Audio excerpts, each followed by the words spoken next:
Welcome to episode 5 of This Catholic Life. Conversations about life's ups and downs, big and small, how we deal with every situation imaginable, whatever life throws at us, but still manage to be sensible, practical and joyful. Today's show is What Your Body Reveals.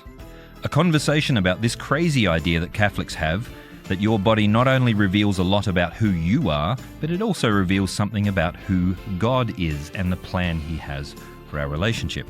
I'm your host, Peter Holmes, and today I'm joined by Marilyn Rodrigues, who is sitting in for a very ill Cormac McCann, who's called in at the last minute. Thank you very much, Marilyn. You're welcome. Hope he feels better soon. I hope so too, because he's due for another podcast soon. Marilyn is a contributing writer for the Catholic Weekly and also a good friend from a long time ago. And of course, our special guest today is Katrina Zeno, who's come a long way just to be part of our podcast. No, just joking.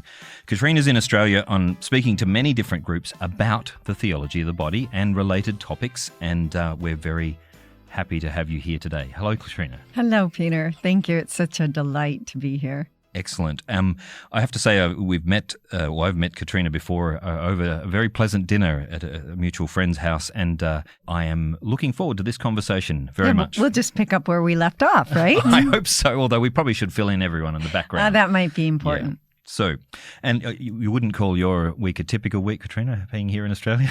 No, not really. Actually, it's been a combination of two things. So when I first arrived here in Australia, which was almost 2 weeks ago, the first order of business, besides adjusting to the time change, was I gave a 4-day Theology of the Body course. So It was 9 a.m. to 4:30 p.m. And so that was 4 days straight. And then after that, I stayed at the Schoenstatt Shrine. Oh, yes, out at Western Sydney. Yes, so there for 5 or 6 days, working. There's a book that I wrote the initial manuscript 3 years ago, and I have not touched. Okay. Literally, I had not read it for 3 years. So I thought, okay, it's time to dust it off. I won't be distracted. And so I just went back into my writing routine, up in the morning. That must have been wonderful because it's a beautiful place out there too. It's very beautiful and the weather has been gorgeous. Quite the writing retreat. It's been terrific. Unfortunately, it just showed me I need to spend more time, before the book can move toward publication. But it really, in many ways, I was grateful I was doing it in a retreat setting because the book is about 5 years of my life and the Lord teaching me some very deep, deep things about theology of the body, about the human person, about love, about eros, about happiness. And so it was, it was a bit. You have to plug the book now. Well, the working title is Unleashing Feminine Desire. Ooh. How's that for a title? Pretty powerful. That's pretty powerful, yeah. Well, sounds like we've got another episode up our sleeves, Mike. Yeah, we probably do. So anyway, that was my week, is having the opportunity to go back and kind of revisit how God works in our interior life. Because I think very often, we have how-to books on many things, but it's very difficult to write a how-to book on how your interior life grows and develops, because it's not a straight line. And everyone's different. Everyone is different, and yet there are patterns. There are ways and principles that God works, and there are universal things that he wants to teach all of us. And so that's what I was trying to kind of unearth in this book. And the most wonderful thing, if I may say, is that just seeing that how many of these things, going back through the tumultuous time of having to learn these lessons, just seeing now 4 years, 5 years later, they're just embedded in who I am. And so, for instance, many of the things were part of the 4-day workshop that I gave, but they're just so much a part of me. I don't stop and think, oh yes, this is how I learned that. No, it just is integrated into the whole way that I think and who I am. And it was really interesting to go back and see, wow, at what price, these lessons were learned. And for other people, just to realize that, we look at saints or we look at people we admire and we think, oh, it was just a straight shot. The arrow from the bow to the bullseye, and most likely no. Yeah. It's often been many years of struggling with ordinary difficulties that everyone faces, isn't it? It's really, really true, and just trying to see how God is working in that midst. So anyway, it was quite a week for me. Wow, that's really intense. Comparatively, I've had a boring week. I bought a car. So That's exciting. I bought a second-hand car, which is exciting in its own way. We had lots of birthdays in the house too. It's that month for our house, and so we count back 9 months, and well, you can if you like, but in this month has been quite. I have 8 children, so it's quite a count. We haven't really properly introduced Katrina, so I'm going to have an attempt. Now, I've tried to distill this from the bio on your website. Good luck. I'm interested in hearing who I am. Katrina was raised in San Diego, California, studied at the Franciscan University of Steubenville and John Paul II Institute for Marriage and Family in Washington, D.C. Katrina is the author and contributing author of many books, including books on the feminine genius, When Life Doesn't Go Your Way, and it sounds like we might have an additional kind of reflection on that coming, and The Body Reveals God, which is the one I first come across when I was looking at Katrina's background, which is a guided study of John Paul II's Theology of the Body for the entry-level person. So it's not quite entry-level. I would say that my book, Discovering the Feminine Genius, is very much an entry-level book because it's told much more in narrative or story form. And so I use my story to teach theology of the body. I like to say to give little tidbits. Right. But The Body Reveals God is just straight up, theology of the body. Yeah, it's plowing through. And you have to plow through it. You do. It's a lot of stuff in the Theology of the Body. So I'll just finish this little spiel. Katrina's appeared on EWTN, Catholic Family Day and TV on various topics. She's had over 50 articles in publication. She's spoken through the United States, Canada, Rome, Switzerland, Austria, England, Guatemala, Trinidad, and Australia, of course. Australia. On Theology of the Body and the Genius of Women and other related topics, of course. So formally, welcome. Katrina. Thank you. It's not too much to say that people seem interested in this topic. They seem to be gravitating to this topic, and no matter where you are and what you're doing, you and several other speakers on Theology of the Body have always seemed to have an audience hungry for this topic. Why do you think that is? Well, one of the things I like to do when I speak is I ask, if you have a body, would you please raise your hand? I saw that. And so I noticed most of the guys the first time around they're going, hang on, am I supposed to answer this question? Sometimes yes, sometimes no. So I think really kind of the marvel of Theology of the Body is it applies to everyone. And I think that that's probably the most challenging message actually to get out at the moment. Right. That my website, I think of my website as Theology of the Body for everyone. Right. Because I really want people to know if you have a body, this applies to you. Yeah. Again, from womb to tomb and actually even beyond. And so people are kind of rattled a little bit when I say, well, I have a talk entitled Theology of the Body for Senior Citizens. Wow. Because they think, oh, it's over by then. That's over. Exactly. That's exactly right. The body's starting to fall apart and you're pretty much given up on it. That's it. Or how do you form toddlers? How do you form, 2 and 3-year-olds, kinders? How do you form them in Theology of the Body? Because many people, I should say, restrict it to just kind of a certain segment of the population or even a certain time. Or even to Catholics. This is the way Catholics think about things. I mean, what some dead pope actually thinks about, theology of moral stuff. To be fair, some people have presented Theology of the Body as if it only applies to certain topics, as if it's only about sex, for example, or it's only about particular moral issues or something, when in fact, as you said, it's about having a body. It's about having a body. And just recently, even myself, the wonderful thing about being a teacher, a speaker, a writer is your own vocabulary and language grows as you move along. And even myself, yes, I still refer to it as Theology of the Body, but I've also started referring to it as the Theology of Embodiment. Right. Oh, I like that. And it's so can you explain what you mean? What's the difference between those two? Yeah, because it's a slight nuance. But when we say the body, we kind of think of the body as a tool or as something that's separate from who I am. In other words, I use my body for however long I'm here on earth, and then, I shed it like a snake skin. I get rid of it. Thank goodness, because I'm not my body. Right. It's just, it was just a convenient tool for while I'm here. Where as if you say the theology of embodiment, it places the emphasis on the truth that what is radical about us as human persons is that we are embodied persons. So one of the things I like to ask people is, how many kinds of persons are there? And okay. Yeah, exactly, Marilyn. You should have seen your eyes blink. And you're like, wait. I'm not even sure what the question is asking. Well, you've got angels. They're persons. Yes, exactly. We have God. Yes. 3 persons, not embodied. No. So how many kinds of persons are there? And Christ is a person who's incredibly complex because he has 2 natures. The answer is 3. There are 3 kinds of persons: divine persons, angelic persons, and human persons. But what distinguishes us from divine persons and angelic persons are the fact that we're embodied persons.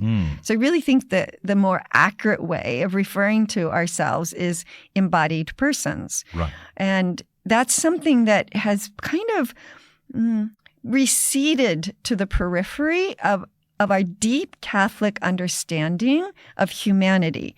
I find that most people, again, kind of think of themselves as a soul that's just temporarily using a body, and then they'll die and they'll get rid of it. And the other extreme is that some people think of themselves as only a body, and they're only here as long as the body's around. And then when the body's gone, I no longer exist. Exactly. So you have either this dualism of either the emphasis is on the body, and therefore my time here in history, or the emphasis is on the spirit or the soul, and therefore this is just temporary.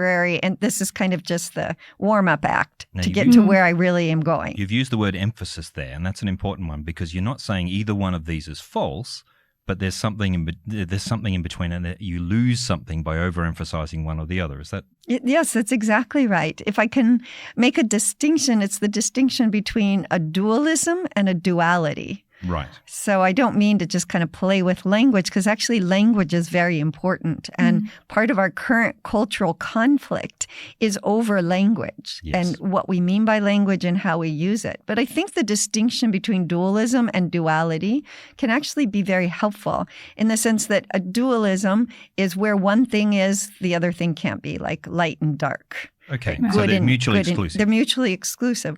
Whereas a duality means I can only understand one reality in light of another reality. Right, or in relation to the other reality. Exactly. So if I say parent, you automatically know that implies what? Well, it's a relational category. That's right. It's a relation. So a child. By definition. That's right. Yeah. So the way we need to reframe our thinking is when I say body, if I'm referring to a person, it should always imply spirit or soul, right? That there is this intrinsic relationship between the two. But where I more often usually talk about this is the embodiment of male and female. Right. Like we think people even say like it's a dualism, right? We talk about the opposite sex. Right. Do you know John Paul II never uses the phrase? Is that right? Sex. I did not know that. He uses the other sex. Yeah, that's it. And that's theologically very important. It's, again, language really matters because we can't understand the male without the female. Can't understand female without the male. Just like you can't understand a parent without the child, and you can't understand the child without the parent. So let's play around with this a little bit. Okay. Let's go with the conversation. Okay, so, Peter, I see those eyes dancing over there. I love that. Full disclosure, my thesis is on masculinity, and it focuses very heavily on theology of the body. So I'm interested in the sexual distinction. A huge proportion of what's out there in popular literature, has to be said, when they're trying to distinguish between men and women, tends to be about a kind of a superficial list of behaviors and activities. And guys do this, you're not a real man if you can't prepare a deer once you've shot it or something. Or drink how many stubbies would it be here? Precisely, yeah. Well, yeah. Or, like sport or there's this kind of thing. And if you're not in that category, you're not a real man. Or, and the same with the women, real women do this, or a lady is this way. And a lot of these categories are lacking because they reflect a kind of a social expectation of a particular role, right? What John Paul II seems to be talking about is something that goes to the very essence of the person and who they are. And here's the tricky bit. He's not saying we're different species, because we're all human. And so there's lots of stuff we share, right? but nailing down what it is we don't share, or what distinguishes us. Distinguishes us. Now that's the tricky part. It is the tricky part, which is why it's a theology of embodiment. Right. So one of the things that many people aren't aware of in Theology of the Body is that he speaks about one human nature embodied or incarnated in two ways, as male, female. And so what happens often is we talk about masculine nature and feminine nature, and actually that's incorrect. Right. Because there's only human nature that is expressed in two ways through its embodiment as male and female. So again, we have this duality of it begins as one reality and it is expressed in two different ways. A friend of mine who also went to the John Paul II Institute in Washington, D.C., corrected me one time. And sometimes those are some of the most valuable conversations. Yeah, not the most fun sometimes, but they can be very, very valuable. Yeah, sure. And he and I, we were talking about these characteristics of masculine and feminine characteristics. And I was talking about how I don't want to be aggressive as a woman. And he said to me, well, there are times when, a woman is aggressive. And I said, no, that's a masculine trait. And he said, no, Katrina, there are only human traits. Yep. And those human traits are expressed in a masculine way or a feminine way. And surely the expressions, sorry to jump in, but doesn't it just come out of you, who you are, in your embodiment? In my embodiment, both as a woman, but also as unique and unrepeatable. Yep. And so his point was, yes, men express aggression in a masculine way, but he said, but women also express they're aggressive, but in a feminine way. And I'm looking at him, I wasn't quite buying it until he said this. Right. He said, look, Mary steps on the head of the serpent. Absolutely. That's aggressive. And I'm like, okay, I waved the white flag. Right. You're but it really helped me. It's kind of like the Catholic trump card there, isn't it? You play you play Mary. Yes, or Jesus, one of those two. But it really helped me kind of move away from this caricature of women are like this and men are like this to saying, no, human nature is like this. That's right. Yep. And it's expressed, in a masculine way and a feminine way. And then even within that masculine feminine expression, then there's the unique, as you kind of said, the unique and unrepeatable way each of us. So this is what we mean when we use the word embodiment. Yep. So let me push this a little harder, because Edith Stein, for example, lists a whole bunch of things that she thinks she calls feminine, right? She calls it the feminine genius. In fact, she used that phrase, I think, before John Paul II did, and says these are generally feminine things and these are generally masculine things. But she says men sometimes sort of, if you like, use the feminine traits or exhibit the feminine traits, and women can legitimately exhibit masculine traits, but that in general, women are more like this and men are more like this. Whereas John Paul II has a different approach. I think he's quite distinct from Edith Stein in that he says, when we talk about masculinity, we're talking about what is it about a man that makes his contribution to society, to relationships, etc., unrepeatable, just invaluable, that it can't be gotten, if you like, from a woman. So what is it about men? If we're all human, we've all got the same traits, if we can all borrow from each other's traits, why do we need men at all? Like, why do we need women at all? Now, John Paul II has done, and others like him since him, have done a great job of telling us why women are unrepeatable and amazing and have a unique contribution to add. What is it about blokes that can't be repeated, that can't be, if you like, just imitated or borrowed by a woman? Right, or just, adopted, taken on. And again, I think that's where we come back to embodiment, because it's not as if the body is a shell and just my external is different than a man's, kind of like accessories. I change my earrings, I change my necklace, right? We're kind of, we're sliding into this idea that masculine and femininity, or being male or being female, is like an accessory that can be changed. And the truth is my whole feminine body embodiment is radically different from yours, Peter. Yeah, heck yes. Well, for starters, I'm not feminine. But, but for many people, they see the outer as kind of a shell that is changeable and adaptable, as opposed here's one of my favorites that I came across recently, is that our technology has science finally has moved to a point where we can do sonograms in the womb, and the data that we get back, we can actually see the pictures of the baby's brain in the second and third trimester. Right. And so they ran these scans in second and third trimester of both girl babies and boy babies, so in the womb. And the evidence is absolutely incontrovertible that the brain of a baby boy, even at the second trimester, is different than the brain of a girl baby. That, again, the corpus callosum, which is the connectors between the two halves of the brain, it's thicker in a woman than a man. Okay. The reason this is important is because the controversy is, well, that just happens as they're treated differently. Right. So it's the whole nature nurture thing. Yeah. And the evidence is conclusive that no, before there's any social influence or in social environment, the brain is already absolutely different in boys and girls. Sorry, Marilyn. I was going to say, it makes sense though, doesn't it? The brain is part of your body.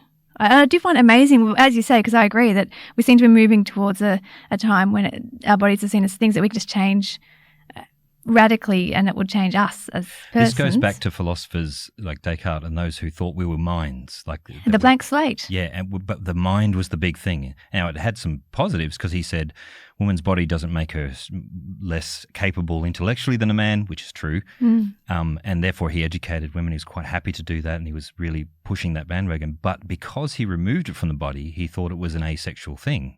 There are people today who I think are pushing different ideas of what gender is. And fair enough, if we haven't defined it clearly, then a different definition of gender ends up with different results. So if your definition is feminine has got nothing to do with your body, then my question is, well, what is it to do with? What defines male or female?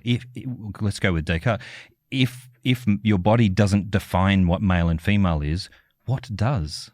And even if I have a perception in my mind which says I feel like a woman or I feel like a man, what do I mean by woman and man when I'm thinking this? It's a great point, because we all have conceptual frameworks that we work within. And they have to come from somewhere. They have to come from somewhere. And I think one of the things that perhaps we've lost is this truth that ideas have consequences. Sure. And obviously Descartes' idea that, has many consequences that, again, we're talking about what is the essence of the human person.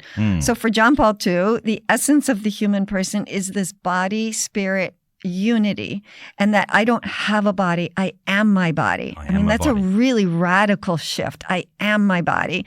If I say that to women, they kind of like want to go screaming out of the room. Well, that's partially because we've had such a negative body thing going on for so long, it's hasn't it? Really, really true. It's really true. And so we have to learn how to navigate that in terms of understanding that it is this intrinsic body-spirit unity, and that's why the essence of who we are is not just a soul, and it's not just the body. It's this wonderful dance, or I like to use the image of a wedding. It's like my body has a soulmate. Guess what? It's my soul. Yeah. That's a great image. You think about when you talk about, I met my soulmate. Well, my body met my soulmate at the moment of my conception. Right. I mean, that's how in love my body and my soul are with each other. Union. In union, that's exactly getting into theology, really. Yes, but union in distinction, naturally. because one doesn't swallow the other up. So for Descartes, though, our essence, as you said, is our ability to think rationally. And I think what's happened, so in a talk that I give, I like to say, who said, I think, therefore I am, right? The answer is Descartes. And I say, well, what would the modern equivalent be? And I think the modern equivalent would be, I choose, therefore I am.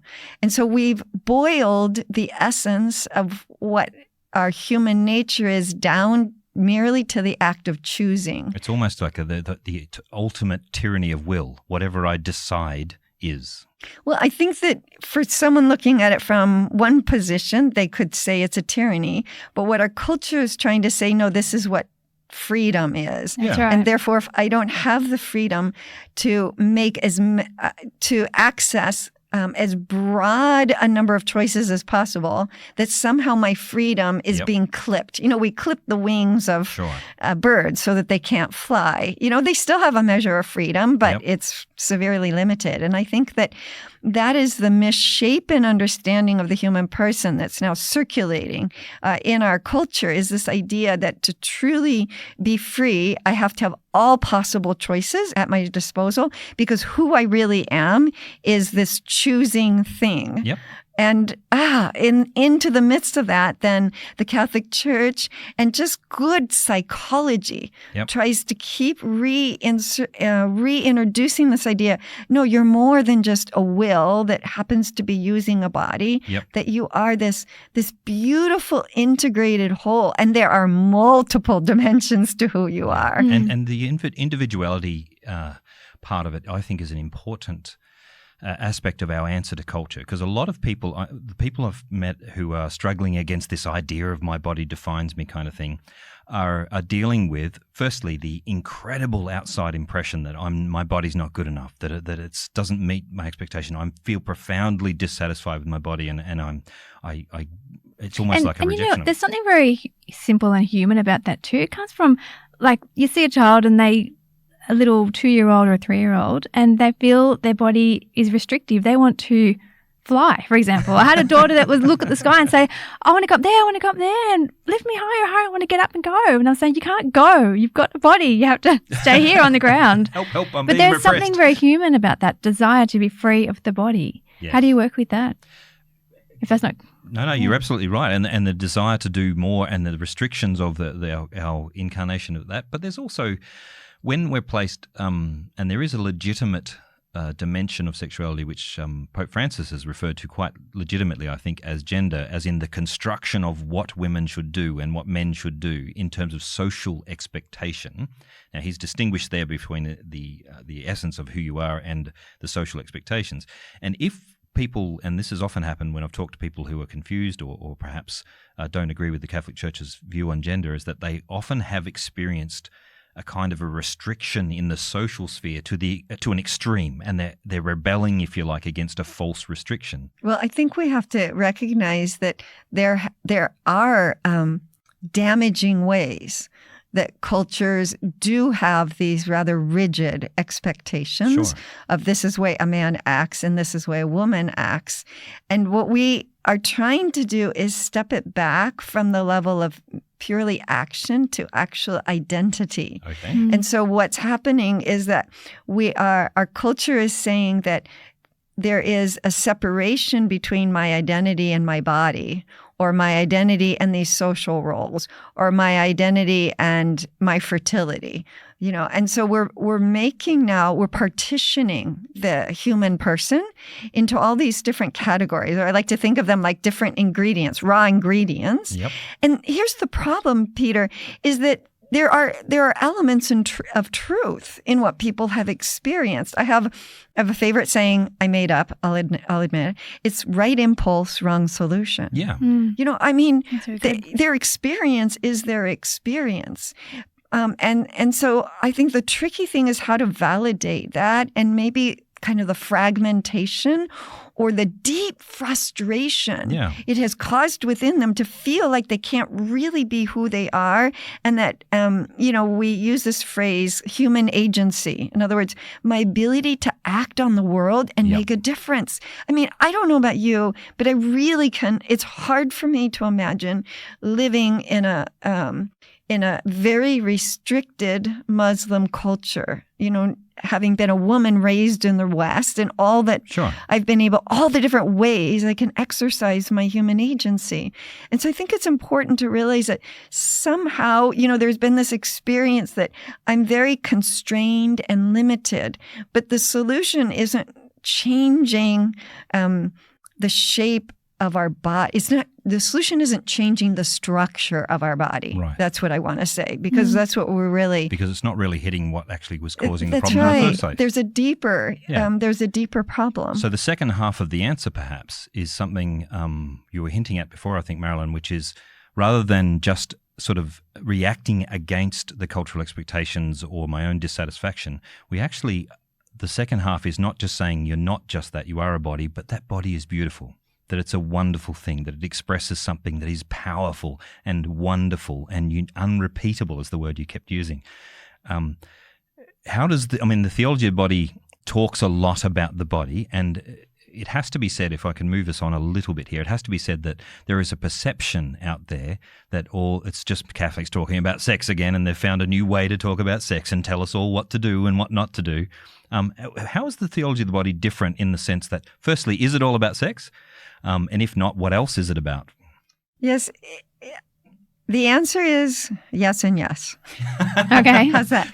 It is all about sex. But if you look carefully, early in theology of the body. So maybe some people are not familiar with what theology of the body is. Right. So theology of the body is a collection of 133 Wednesday audiences, so short talks that Pope John Paul II gave in Rome from September 1979 to November 1984. So what that means is we're approaching the 50th anniversary this September. Isn't that something of when he started this whole project? And the thing is that it took us many years. It wasn't actually even till after his death that we found out that this was actually an academic work that he had completed before being elected pope. The story is that he had the finished manuscript when he went to the conclave to elect the successor to Pope Paul I.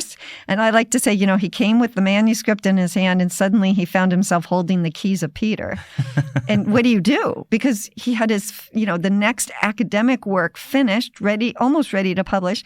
And now he's, the Pope. And so what he did, as we all know in retrospect, is he kind of just let it lay dormant for a year. And then he chopped it up into these bite-sized pieces and started giving it as his Wednesday audiences. And it took 5 years for many different reasons. And so when we speak about theology of the body, we're talking about this rather dense theological and also philosophical work. Early on, and they're divided into audiences. So we call audience 1, audience 10, whatever. Which is a small segment that he gave in that particular day. Well, it is the segment that he gave on that particular day. And so early in the audiences, he says, in a way, this is a theology of sex. And you're like, I knew it. But then you have to read always what comes next. Sure. And he says, or rather a theology of masculinity and femininity. Yeah. So for John Paul II, in the theology of the body itself, whenever he uses the word sex, he always means male or female. And so what he's talking about there is not so much the act of physical intimacy in every instance. He's talking about the distinction, if you like, those distinguishing things about particular instances of humanity that make us male and female. He's talking about, our humanity, our personhood that has this dual expression. Right. And therefore, he's asking the question, what's the meaning of human embodiment? Yep. In other words, so Genesis 1:27, God created man in his image. In the image of God, he created him. Male and female, he created them. I want to just make a little note. Notice that it says, God created man in his image. In the image of God, he created him. That's a singular. And then it says male and female, he created them. Right there, that's where we're seeing it's this one human nature. Yep. So male and female is the human being creating God's image. Is the human nature that then is further expressed, in male and female. And so why are we always... and only, John Paul II says that on the dignity and vocation of women. He says it's a matter of understanding the Creator's decision of why he always and only created the human person as male or female. And the answer that we rarely ever get to is that it's symbolic. Or to use a very Catholic word, it's sacramental. Yeah, I think sacramental is probably slightly more clear in this current culture because symbolic tends to mean not real or it means whatever I decide it means. Precisely. And so, but I think that symbol is at least an entry word for people, sure. Right? Because when you have a symbol, so like a stop sign, we understand that the stop sign, when we see it, it stands for something else. It's a symbol. Yep. And I better stop. Otherwise, I might get a ticket or I might crash into someone, right? And so we understand that if you start fiddling with or you start changing the symbol, then it changes, it loses the power to communicate what it stands for. And that's why I think it's helpful to start with symbol, because we can see, oh my gosh, what if tomorrow in my, American entrepreneurial spirit, I go out and, tomorrow I change all the stop signs to green and they say go.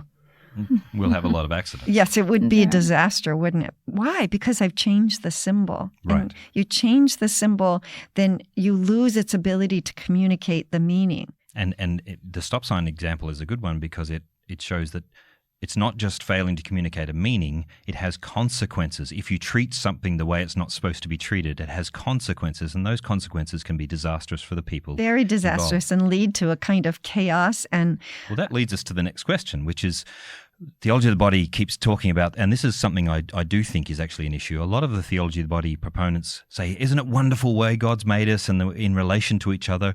And we need to unpack that a little bit, that it's not just male and female sitting separately around the world, but the fact that we relate in a particular way to each other that images God in the Trinitarian relationship. You mean as male and female? Mm-hmm. But there's a kind of an idealistic... And frankly, when God makes something, it's pretty awesome. But we can emphasize the awesome so much that when some people who've had a broken experience or a real hard experience of, I'm referring here to everybody who's married or has ever been in any kind of relationship, they think, this isn't for me, this is kind of idealistic, it's pie in the sky. And I don't really resonate to this because what I've experienced is pain. And how does this theology relate to me? And how does it talk to me now that I'm in a painful place? I'm so glad you asked the question because it allows me to share how I was introduced to theology of the body. Okay. So I was married for 10 years. And then after 10 years, so in the early 90s, my marriage ended. It failed. And I felt as if someone had taken my identity and placed it on a table and smashed it to a million different pieces. I was disintegrating. And it was in the midst of this fractured and just disintegrating identity that I discovered theology of the body and John Paul II's writings on women. I always tell people, don't start with theology of the body. It's difficult. It's too hard. It's very hard. First of all, start with his letters, his letter to family, his letter to women. They're wonderful. They're very wonderful. But then read on the dignity and vocation of women, because it's a beautifully synthesized version of theology of the body. We'll put all these in the show notes, by the way. Oh, terrific, terrific. And in there, John Paul II says, to say that the human person is created in the image and likeness of God means that man is called to exist for others, to become a gift. Now, you have to realize I'm reading this at a time in my life when the last thing I felt like I was a gift. Because you're thinking, I'm worthless. Well, I'm thinking that my life is in pieces. It's shattered. And how I'm just in a mending mode. Yep. I can't think about, survival, gift or kind of survival. Yes, how am I going to get through? Giving to anyone when you don't have That's anything right. to give. Exactly. I'm just, expended. But it was that word, gift, that absolutely changed my life and propelled me on a brand new path, because I realized I'm created to be a gift. It doesn't matter if I'm single, if I'm married, if I'm a senior citizen, if I'm a man, if I'm a woman, if I'm a teacher, if I'm an accountant, if I'm a priest. It doesn't matter who I am, 2, 24, 84. I'm created to be a gift. And that's how I image the inner life of the Trinity, is by being a gift. Because can I just throw that? Yes. How does that imitate the Trinity? That's fabulous. So the way it not only imitates it, but it reveals it, which is why my book, The Body Reveals God. But what is it about God that we reveal in our relationship? So what we reveal about God in our relationship is that the inner life of the Trinity is a total gift of self in love. So the persons of the Trinity giving themselves to each other. So I like to say the Father pours himself out in a total gift of love to the Son. The Son pours himself out in a total gift of love to the Father. And the Holy Spirit overflows or bursts forth as the fruit of their total self-giving love. So I realized that me in my poverty there, in my utter emotional distress, that I was made to be an image of this total self-giving love of the Trinity on earth.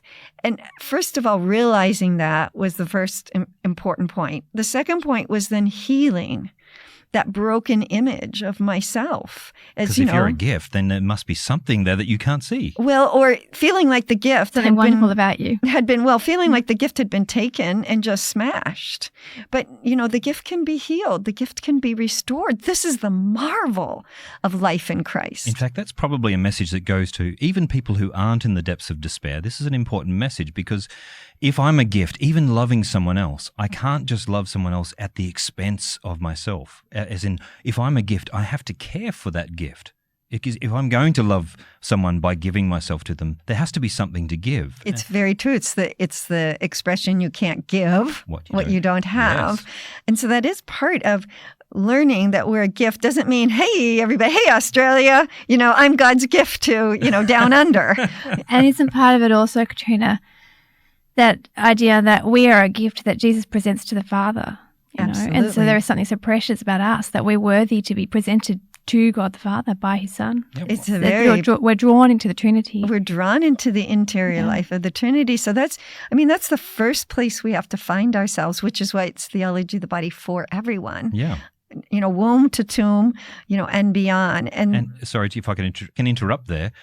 The theology of the body, as we mentioned before, is anything that happens to our body. So, for example, it comes up really, even though John Paul II doesn't talk about this sort of thing, but it comes up in issues of self-harm, in people wanting to tattoo themselves because they don't like the way their body looks. So now I'm not talking about tattoos in general. That's another question. But yeah, you're in dangerous territory there.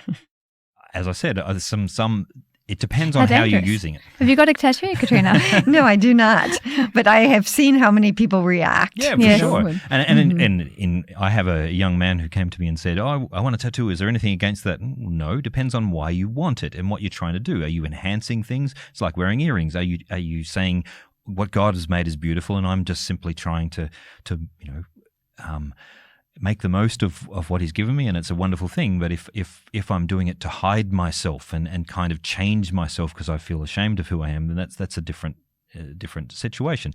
But all of those things and the way we treat our body in terms of health, in terms of looking after ourselves, or letting ourselves go, or trying at least to make the best of what we are, is an interesting counter message to those people who say you must look this way or you must present yourself with this particular kind of personhood. It probably applies to more of us than any of us currently married. Well, I think it applies to all of us. And if I could just introduce another very key idea here, is it's the idea of union and communion. Who is God? God is a union and communion of life-giving love. So this is another way that we're made in His image and likeness. And again, often we hear the words union, communion, and we think the other understanding of sex, okay, it's referring to the sexual act. Mm-hmm. But people will ask me, Katrina, why do you use union and communion? And I'll say, well, first of all, because John Paul II uses both of those words. Right. And the other reason is because union implies this idea that we're created for this bond of love, this unity. But communion indicates the distinction. Yeah. In other words, when you can't commune with yourself. We can't commune with yourself in the sense that the communion of persons for John Paul II is always a reciprocal giving and receiving that affirms the other for his or her own sake. And so that means I know we're in Australia, but it works in the United States. So I'll try here. I talk about being in union communion with Go New York. So G is God, O is others. N is nature, and Y is within yourself, between body and spirit. Okay. So we're crafted, we're created to live in union and communion with Go New York. And your point is that so often what happens in our culture is instead of encouraging body and spirit to live together, but to be more united, we go low on sleep. We really shortchange how the food we eat. Yep. We stay out. We go out on weekends and we get drunk, and we don't exercise, et cetera, et cetera. And all those things create a deeper separation, a deeper division between body and spirit. I like to ask people, okay, how many of you got enough sleep last night? And, maybe in a crowd of 50, I'll get 3 hands. And I'll say to them, is it easy to make a gift of self when you're sleep deprived? This is great. This is self-care for Catholics. I really like it. It is one way that you could say that, but it's self-care not because I'm narcissistic. Yes. Yeah. It's not because you want to be a gift. You want to be God's gift. Exactly. I want to be a gift. And in being a gift, then my body or my embodiment as a woman reveals God. And that becomes even, this is revealing a little bit of the confessional here, because an occasion for sin for me is when I'm tired. Absolutely. Yeah, same. Of course. This is a very basic level. I know I'm grumpier with my kids. I know I'm grumpier with my spouse and with workmates and everybody if I'm tired. And yet I have this thing against sleep. It's one of these pathological things. So when it comes to the time... I have a pathological thing for sleep. My wife has the other extreme. My wife has a superpower. She'd go to sleep anywhere. I've got the same superpower. I can't. There's anxieties that build up to things. So, but what I'm saying is that if you know something makes you better at being who you are, it enables you to be a positive gift and a good thing, not fake happiness, but a genuine expression of who you are genuinely as a gift to other people, then why not go there? I know that when I've exercised and when I've slept well, I'm a better gift to others. Why not aim for that? I think because often, again, to go back to the cultural messages that we're being fed, we're being told that the most important thing about my life is happiness. Yep. That we're all made for happiness, and it's up to me to acquire that happiness, and only I can know what will make me happy. So basically, I have to spend my life trying to figure out what will make me happy, and whatever, gives me that feeling of happiness and satisfaction, then I repeat that, to be honest, that sounds kind of like a vision of life. It's very bland and boring, really, isn't it? When you put it that way, I'm listening to it and going, that's very one-dimensional, isn't it? That's the way we all operate. I think one-dimensional is a good word. But again, it's because we're told no one else is like me. Only I can know what makes me happy. And therefore, that's kind of the project of my life. But again, John Paul II's counterpoint is we all share the same human nature. So there are things that make every embodied human person happy. Love, fellowship, a good glass of wine, maybe some kind of, nourishment that you really enjoy and you delight in. A beautiful sunrise or sunset, looking at a starry sky. You have the 1 minute, wonder. Yep. That's what it is you're sharing these things. I'm going to interrupt you there and say there's a thing called Maslow's hierarchy of needs. Have you seen that? I am very familiar with it. So someone who, like myself, I can enjoy a sunset because I'm in a reasonably secure situation. I have a lovely family. But your basic needs are met. The basic needs are currently met. Having grown up, though, in a household where there was a divorce, my parents and I've seen many people in situations, and I was a counsellor in very difficult situations in another city. Some people are at the stage where they, even when faced with the most beautiful sight in the world, could not appreciate it. They could not be happy because their basic root of happiness, not just personal needs, but their foundational identity, who they are, and they have such a negative view of self, usually by someone else's treatment of them. And their own treatment of themselves over a period of time. So perhaps, and what we're seeing in Australia, I don't know if it's the same in the States, is that there's a drastic increase in self-harm, not just in young ladies, but now also rising in young boys. Young men.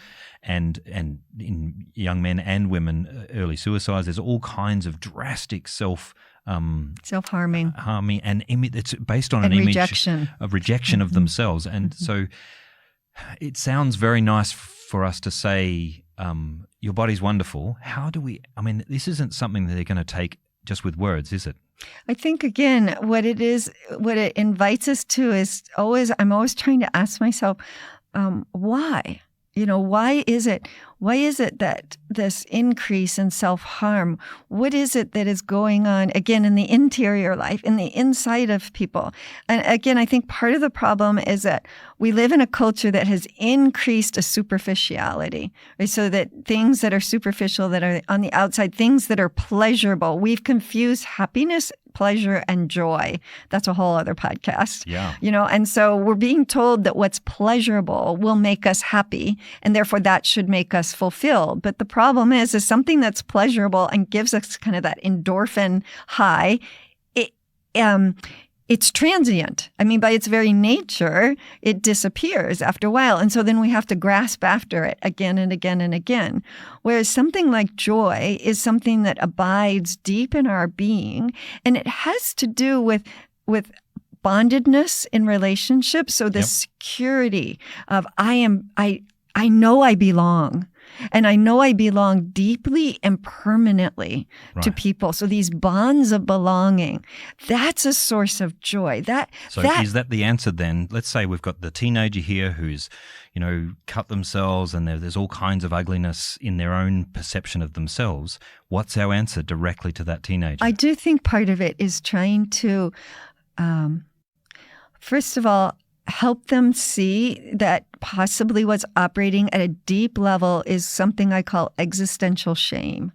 Mm-hmm. So at a very deep level, there is the belief that I am fundamentally flawed. Sure. I am fundamentally ugly. And if you really knew me, you wouldn't like me.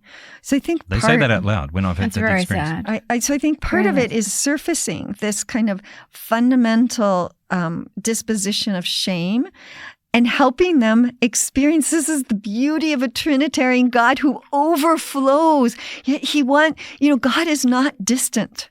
God is right there in the midst of your pain, in the midst of your shame, and he wants you to feel, to know his love and his presence. So I think that's a beginning road, is just to even have that experience of the love of God that reaches deep within me and can supplant that fundamental shame. John Paul II talks about the experience we have from mother and father as being our first experience of God's love.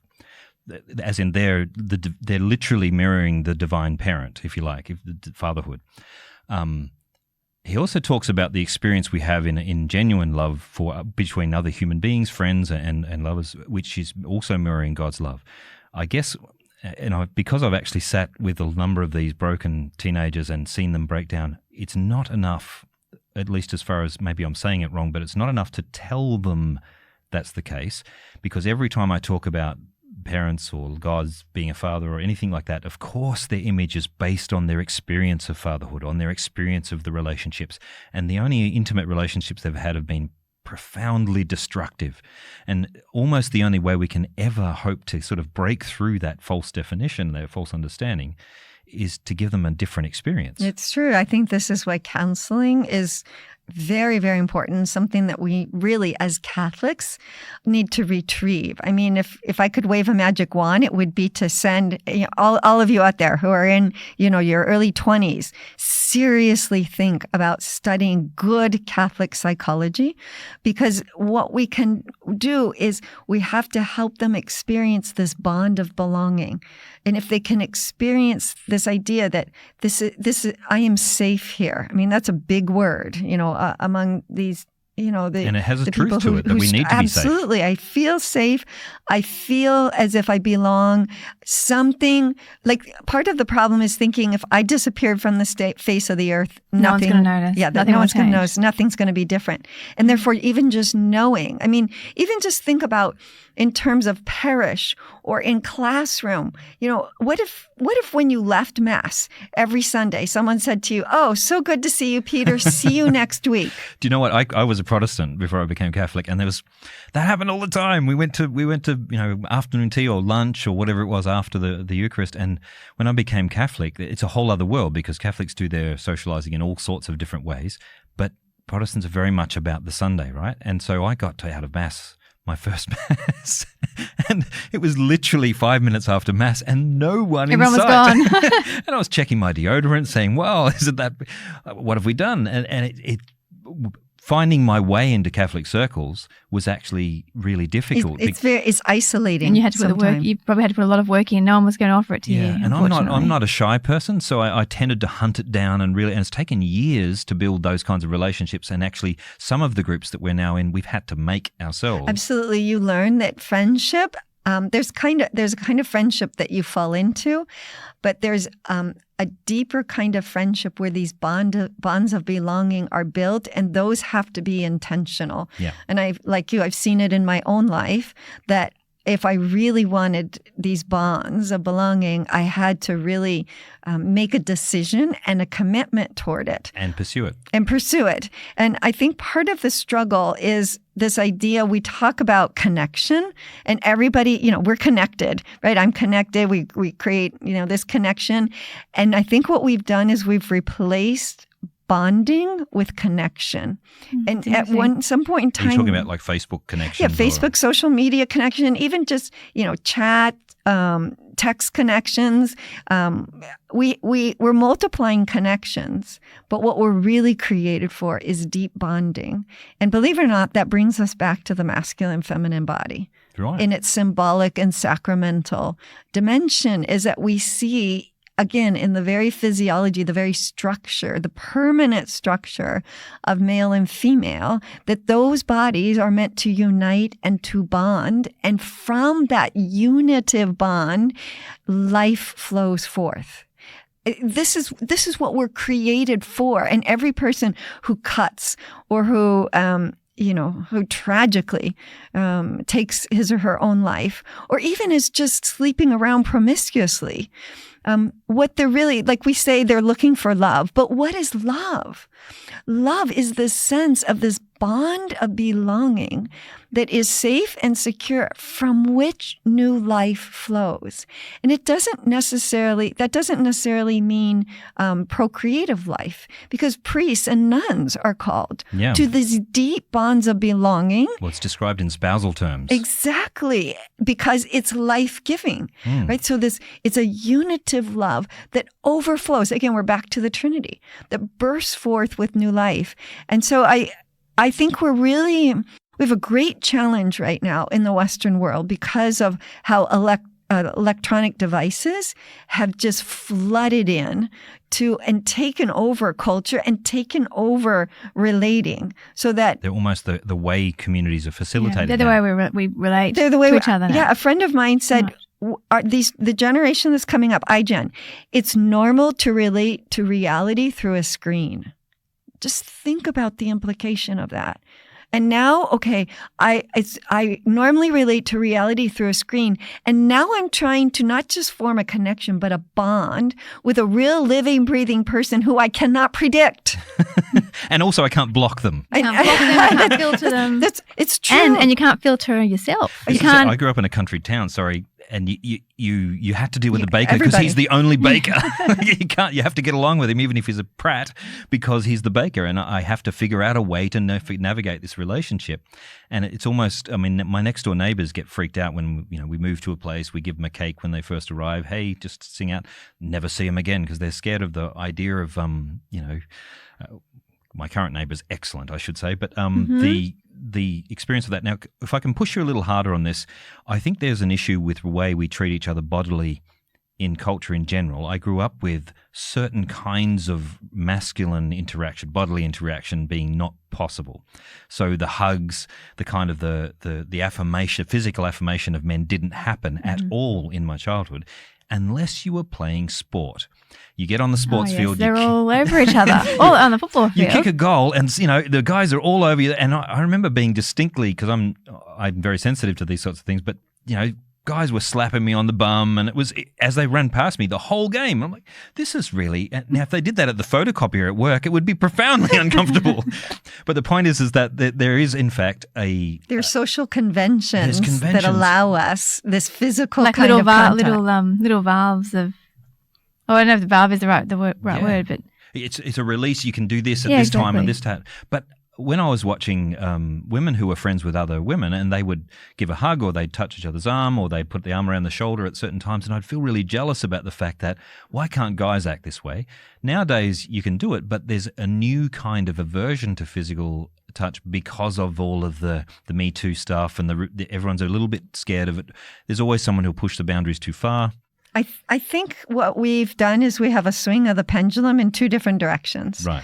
So with the Me Too movement, then there is almost like this kind of frigidity in terms of, I'm afraid to touch you. Yeah. But on the other swing of the pendulum, we've interpreted any kind of touch as sexual. Right. And so that is again, this division, right? Go New York, between me and others, because now, and I've been almost am ashamed at seeing it in myself. If I'm out with a girlfriend, and we're chatting and walking down the street together, every once in a while it'll cross my mind, oh, I hope that, they don't. They think you're a couple. Yeah. Yes. Oh, really? Yes, because that seems the way any kind of intimacy, even emotional intimacy. And so I think we are starving for emotional intimacy, because emotional intimacy is part of what glues the bonds of belonging. And so because emotional intimacy is absent, because we haven't been able to make the distinction between emotional intimacy and sexual intimacy. That's a good point. That we're starving for this. And so we've got this terrible swing of the pendulum, and we're raising a generation that's incredibly confused and I think doesn't know how anymore what the process of just ordinary friendship is, because now we're always like having to check ourselves. And even the word you just said, I mean, friendship is not ordinary. I've thought that there should be a renaissance of friendship. I know there's a conference coming up this week called the Renaissance of Marriage that you're going to be speaking at, Katrina, in Sydney. But a renaissance of friendship, I'd love to see someone studying that area or looking into that. Tell us more. When you say that, what does that mean to you? Thinking about it. The deep friendship that I think was it Augustine was writing about. Was he exploring friendship? But he certainly had some very deep friendships. Yep. Friendship that mirrors our friendship with Christ. So I guess it all ties into the theology of the body, and union and communion and all the things you've been talking about. But I think it would assist young people with regards to approaching dating and marriage. There seems to be such a distinction between potential marriage partners or dating partners and friends. We hear when we recorded with Anna Hitchings, Marilyn, and the big thing that she was talking about with some guys is they place so much in every interaction with a girl about it being a potential future spouse. Yeah, there's no friendship able to flourish there. There's not actually a choke. Exactly. You're making the choking man. It actually chokes any chance of the relationship coming out. And life-giving relationship. Yes. There could be a life-giving friendship that lasts for life, or could turn into marriage. It's true. Actually, and it's a win-win either way. I experienced that in kind of an odd way. When I was studying for my master's degree, I lived in a house with 4 other women, so there were 5 of us, and a number of them were in their 20s or late 20s, and so they were really in that mode of I've got to get myself, into my married vocation, and so I could see so much of their time and energy was invested in getting to where the eligible young men were. And they had no interest in forming a friendship with me. Oh, right. Because a missed opportunity. Thank you. They might have found some great guy through a friend you had. Because I wouldn't further their goal of getting married. And in reflecting on this and other things, what I've observed is we've turned marriage into a goal. In other words, I discern that I'm called to marriage. And therefore, in our life in general, if we discern that, we want something, then we figure out how to make it happen. Yep. And so we've made marriage a goal. And so I see young men and young women, we just had the Martha and Mary gospel. It becomes the one thing. It becomes an obsession that almost. will make them happy. Yep. Instead, what marriage is a gift. It's not a goal. And you cannot demand a gift, and you also cannot reach out and grasp a gift, because then it's no longer a gift. What does it also say about their ability to have friends with other women once they're married? I mean, how do you, if that's your only reason for befriending a woman in the first place, and then you get married, what does it say about any other friendship that you might have with any other woman? I think that's part of the problem is we've adopted a very utilitarian that's the word that's coming to my mind. Approach, to many things. And now in the church, it has spilled over into marriage. Right. And so the thing about a gift is you can only dispose yourself to receive a gift. And so even as in my speaking, I've changed my language to say, well, if God chooses to give you the gift of marriage, as opposed to, the language would be if you've discerned that you're called to marriage, that's the language we use.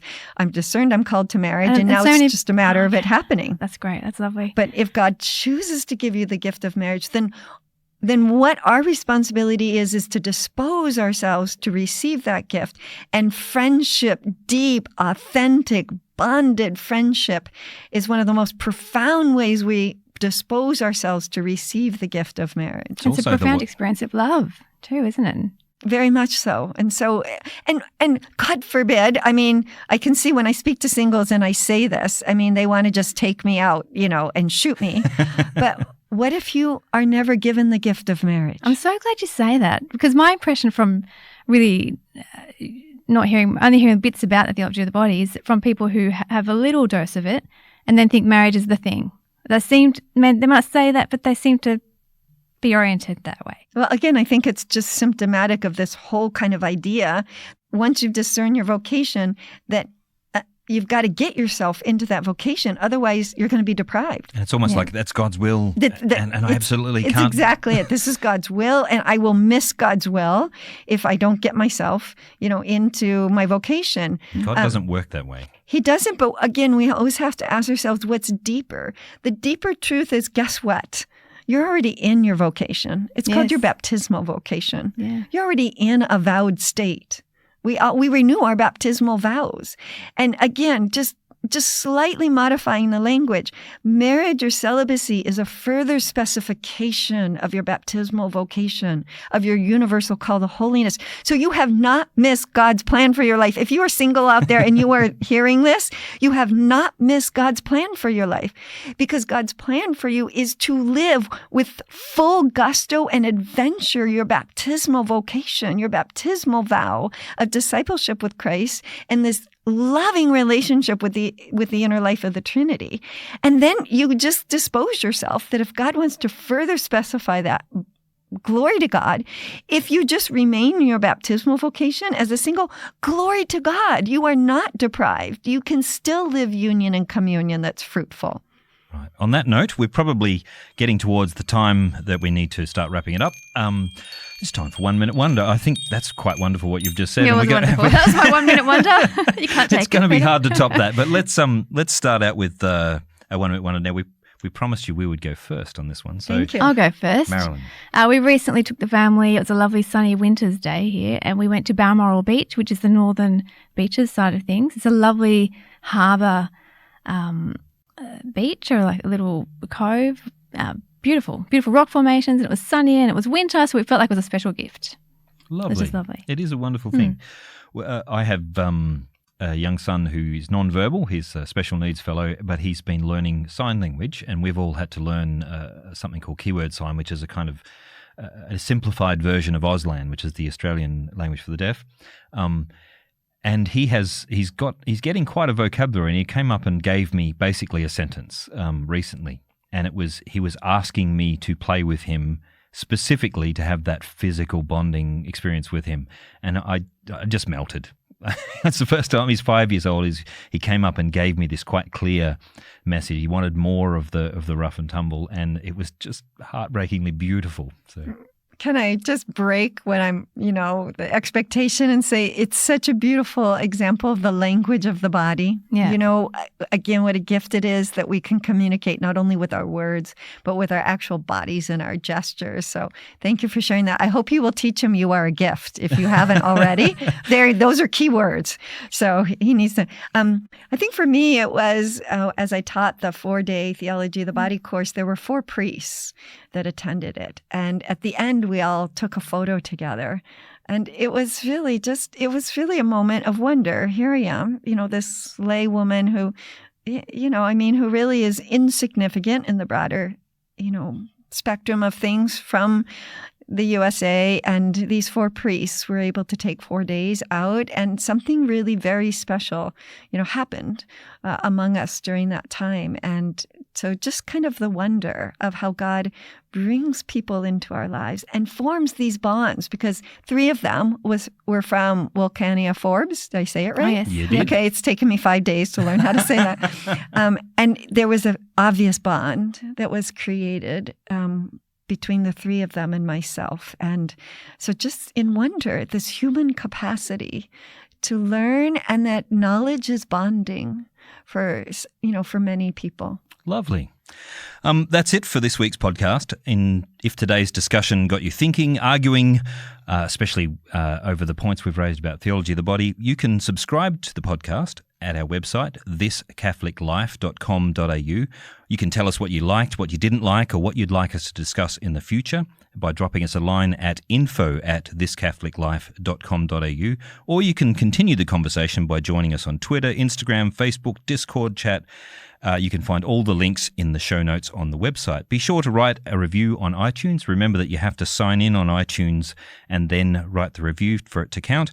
And remember, this is a uniquely Australian podcast, and we think that's a great idea to have Catholics talking about life, the universe, and everything from our unique perspective. This show has been an example of that. Thank you, Katrina, for coming with us on that journey. And before we go, it's time for a quick shout out to people around the traps. So, Marilyn, do you have a shout out to someone? Yes, just my friends, Emma and Sandra. I think they would really appreciate the things that you said today, Katrina. Be very interested, and I will catch up with those girls soon.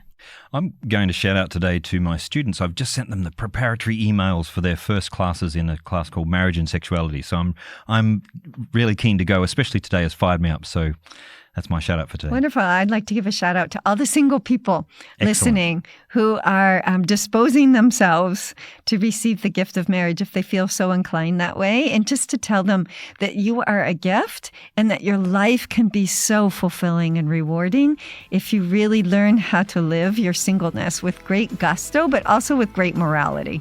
Fantastic. Thank you very much. Thank you. That's all for now. Thank you for listening to This Catholic Life.